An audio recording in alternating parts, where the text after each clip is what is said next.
बस यही सोचकर तसल्ली कर ली मैंने आज कि कल से बेहतर तो है मेरा आज। Hello everyone, this is Krishna Sharma and you are watching Aakash Krishna motivation. बहुत ही अमेजिंग कहानी लेके आप लोगों के लिए। एक बार की बात है, एक बार एक भिखारी था जो कि रेलवे स्टेशन पर बैठकर सबसे भीख मांगा करता था। एक बार की बात है, एक बार वो रेलवे के डब्बे में चढ़ा और वहां पे देखा एक सूट बूट पहना हुआ इंसान, चश्मा लगा के बढ़िया सा। उसको लगा कि इसके पास ज्यादा पैसे होंगे, उसके पास गया, बोलता है कि भाई भगवान के नाम पे कुछ दे दीजिए सर। तब जो सूट बूट पहना वाला इंसान था उसने बोला कि भाई देखो भाई, मैं ऐसे किसी को फालतू पैसे नहीं देता।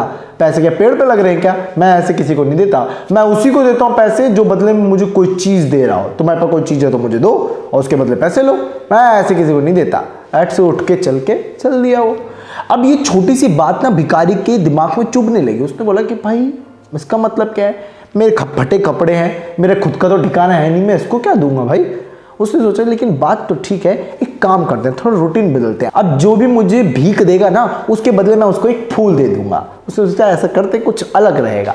अब जो भी कोई उसको भीख देता वो बदले में उसको एक सुंदर सा फूल पकड़ा देता। अब कई दिन बीते, यही सिलसिला चलता रहा। अब एक दिन फिर से वही सूट बूट वाला इंसान उसी स्टेशन पर उसी डब्बे पे दोबारा उससे टकराया, लेकिन इस बार थोड़ा अलग था। इस बार जो भिखारी था उसने बोला कि सेठ जी, पिछली बार आपने मुझे कुछ नहीं दिया था लेकिन इस बार तो मैं आपको फूल दे रहा हूँ। उसने बोला अब तो कुछ दे दो भगवान के नाम पे। अब जो सूट बूट वाला इंसान था उसने बोला हाँ ये कोई बात हुई ना। उसने कुछ पैसे दिए, उसके बदले में उसको फूल मिल गया। उसने बोला कि देखो भाई, अब मैं भी व्यापारी हूं, तुम भी व्यापारी हो, ऐसा बोलकर चला गया। फिर इसे यही बात उसको खटकने लगी। लेकिन इस बार जो भिखारी था ना वो 2-3 इयर्स के लिए, 2-3 साल के लिए गायब हो गया उस रेलवे स्टेशन से। अब 2-3 साल बाद दोबारा उसी जगह पर वही सूट बूट वाला इंसान बैठा हुआ है बेंच पर, लेकिन इस बार सिचुएशन कुछ अलग थी। इस बार जो भिखारी था वो फटे कपड़ों में नहीं था, वो भी सूट बूट में था। उसने बोला कि भाई सेठ जी पहचाने क्या, ये अपन लोग का तीसरी बार में टप हो रहा है। उसने बोला भाई दूसरी बार पहले कब मिले थे बताना जरा, मेरे को याद नहीं है। उन्होंने बोला कि पहली बार में मैं भिखारी था पूरा हुआ,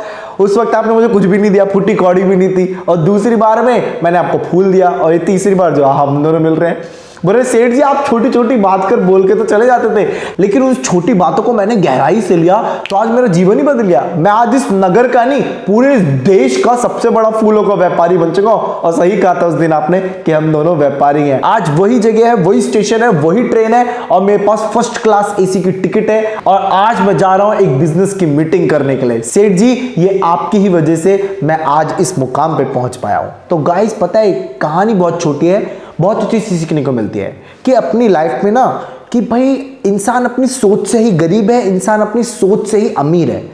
उस गरीब इंसान के पास, जो भिखारी था, उसके पास हाथ पैर तो थे। भाई आपकी बॉडी ना, अगर आप मर भी जाओ ना तो हमारी बॉडी भी कई लाख की बिकती है, हमारी बॉडी की कोई वैल्यू नहीं लगा सकता।